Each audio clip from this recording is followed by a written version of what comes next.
여러분, 혹시 이런 경험 없으십니까? 어떤 문제를 놓고 열심히 기도했습니다. 그런데 눈에 보이는 결과가 전혀 나타나질 않습니다.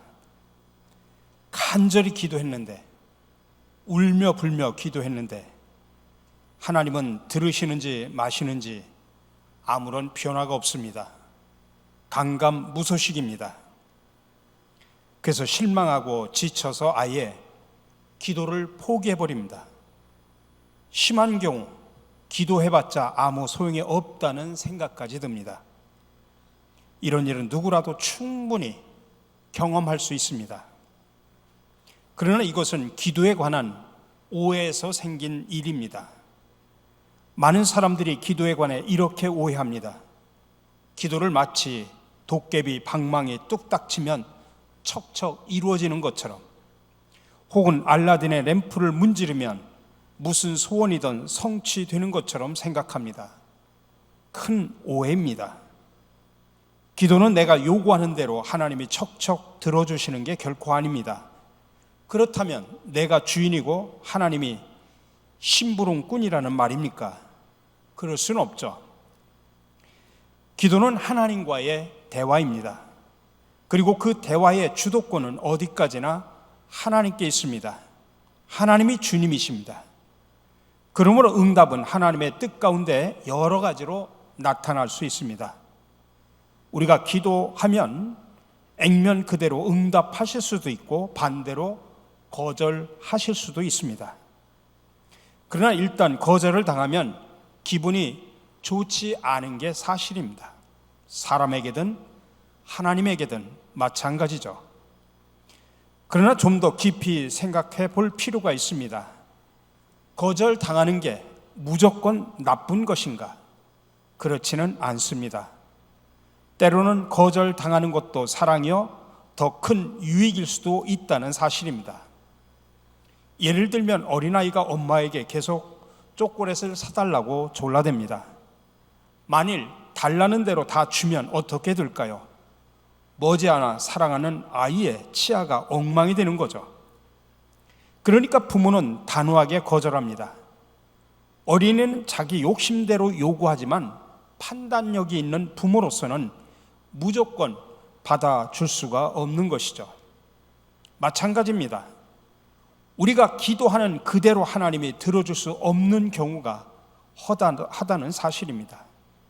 전지전능하신 하나님의 종합적 판단으로 보거든 거절해야 될 때도 있다는 사실입니다. 그러므로 혹시 기도하다가 거절당해도 무조건 부정적으로만 생각하지 마시기 바랍니다. 당장은 실망이 될 수도 있지만 하나님이 계획하신 더 큰 유익이 있음을 알아야 됩니다. 하나님의 생각은 우리의 인간과 차원이 다르기 때문입니다. 그래서 이사야 55장 9절에서 말합니다. 이는 내 생각이 너희의 생각과 다르며 내 길은 너희의 길과 다름이니라. 이는 하늘이 땅보다 높음같이 내 길은 너희 길보다 높으며 내 생각은 너희 생각보다 높음이니라 라고 말씀하신 거 있는 것처럼 하나님은 우리의 계획보다 더 귀한 계획을 가지고 계시다는 사실을 믿으시기 바랍니다. 오늘 우리가 함께 읽은 본문 6절 전반절을 보면 하나님께서 성령을 통해 바울 일행이 아시아에서 말씀을 전하지 못하게 하셨습니다.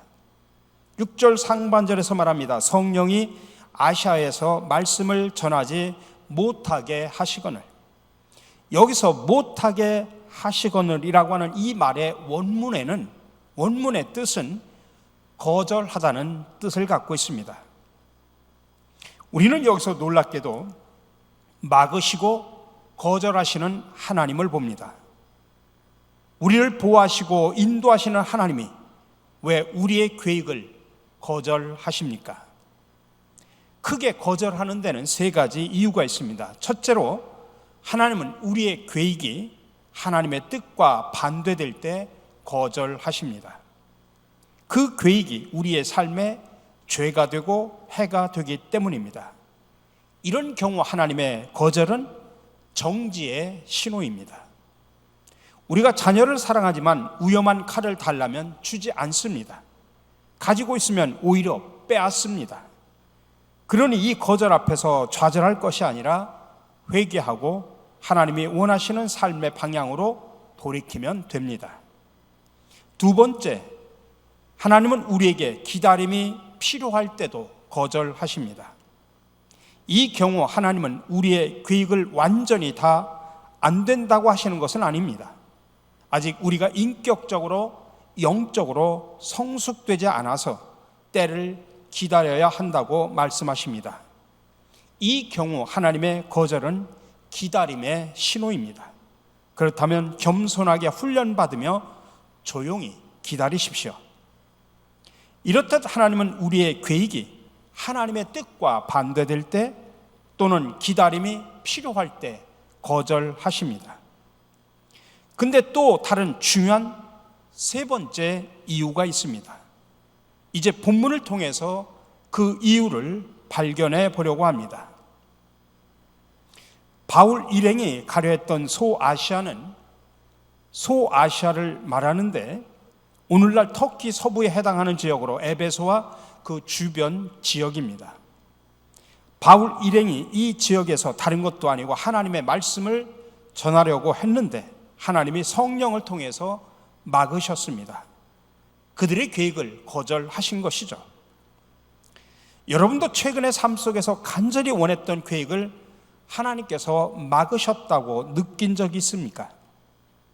아니, 하나님을 위해서 열심히 사역했는데 오히려 그분께 거절당한 느낌을 받은 적이 있으십니까?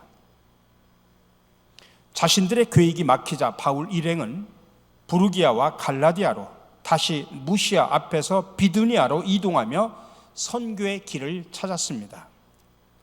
비두니아는 헬라 도시가 잘 발달해 있었고 유대인 정착민들이 이미 살고 있어 바울 일행이 선교 거점으로 삼을 만한 곳이었습니다. 그러나 그 시도마저도 예수의 영이 허락하지 않으셨습니다. 오늘 7절의 말씀입니다. 무시 앞에 이르러 비두니아로 가고자 애쓰되 예수의 영이 허락하지 아니하시는지라. 이렇게 재차 선교의 길이 막히자 바울 일행은 다시 무시아를 지나 드로아까지 내려갔습니다. 최선을 다했지만 한계에 부딪힌 것입니다. 우리가 어떤 계획을 세우고 그것을 이루고자 최선을 다했지만 번번이 막히면 좌절할 수밖에 없습니다. 바울 일행에게도 또 우리에게도 하나님의 막으심과 거절은 분명 영적 진통을 줍니다. 바울 일행이 최선을 다해서 선교의 길을 찾았음에도 그들은 한계에 빠졌습니다. 드로아 항구에 서 있는 바울 일행의 심정이 어땠을까요? 드로아 앞은 한 번도 가보지 않은 낯선 바다 에게해입니다. 그 밑으로 가면 하나님께서 얼마 전 성령을 통해 막으셨던 에베소 주변 소아시아 지방입니다. 최선을 다했지만 복음의 길은 열리지 않았고 쳇바퀴 도는 것처럼 헤매는 듯 느꼈을 것입니다. 그런데 바로 그 순간 하나님께서 환상을 통해 하나님의 계획을 알려주셨습니다. 오늘 9절의 말씀입니다. 밤에 환상이 바울에게 보이니 마게도냐 사람 하나가 서서 그에게 청하여 이르되 마게도냐로 건너와서 우리를 도우라 하거늘. 어떻게 바울이 이 환상을 봤을까요? 이 사도행전에서 환상은 기도와 밀접하게 연결이 되어 있습니다.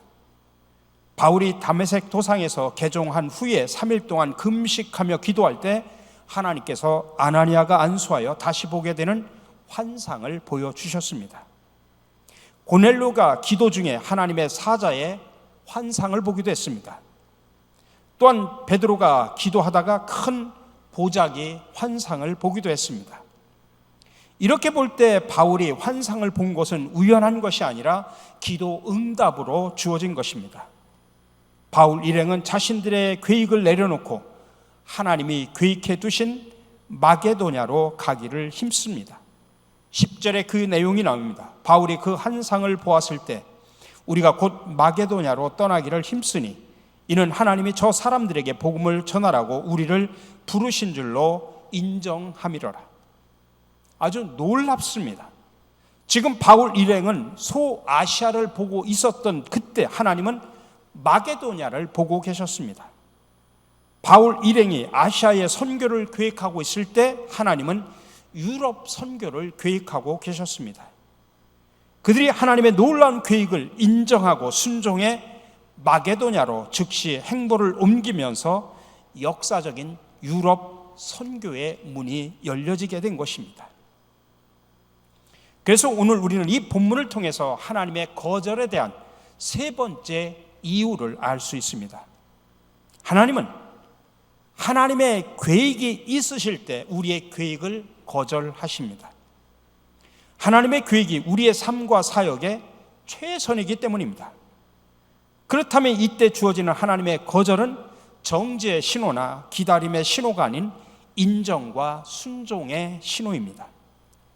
그러니 하나님의 계획이 최선입니다. 여러분, 이것을 인정하십시오. 우리가 하나님의 계획이 최선임을 인정한다면 우리는 우리의 계획을 내려놓고 순종하십시오. 하나님은 바울 일행이 그랬듯이 우리가 한계를 넘어 하나님이 계획해 두신 우리의 마게도냐로 가기를 바라십니다. 내게 익숙한 것을 벗어나 하나님이 예비하신 새로운 삶과 사역이 열리기를 바라십니다. 여기에 내가 인정하고 순종할 때 내 계획으로는 이룰 수 없는 하나님의 놀라운 역사를 경험하게 됨을 믿으시기를 바랍니다.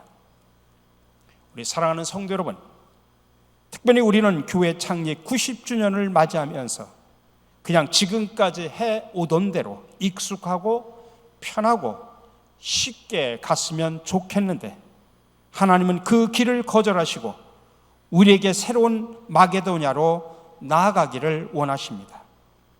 그래서 우리는 순종하는 마음으로 신갈 비전 2030의 비전을 갖게 되었습니다. 그리고 이것을 구체화시키기 위해서 5대 사역 운동을 실시하기로 했습니다. 우리에게 익숙한 것을 벗어나 하나님이 예비하신 새로운 삶과 사역을 향해 나아가려고 합니다. 여기에 우리 모두 인정하고 순종할 때 우리의 계획으로는 이룰 수 없는 하나님의 놀라운 역사를 경험하게 됨을 믿으시기를 바랍니다. 그렇다면 지금 우리가 해야 할 일은 무엇일까요? 오늘 본문에서는 두 가지를 제시합니다. 첫 번째로 먼저 하나님께서 우리에게 맡기신 일에 최선을 다하십시오. 아시아에서 복음을 전하려고 했던 계획이 막혔을 때도 바울 일행은 최선을 다해 복음 전파의 길을 찾았습니다.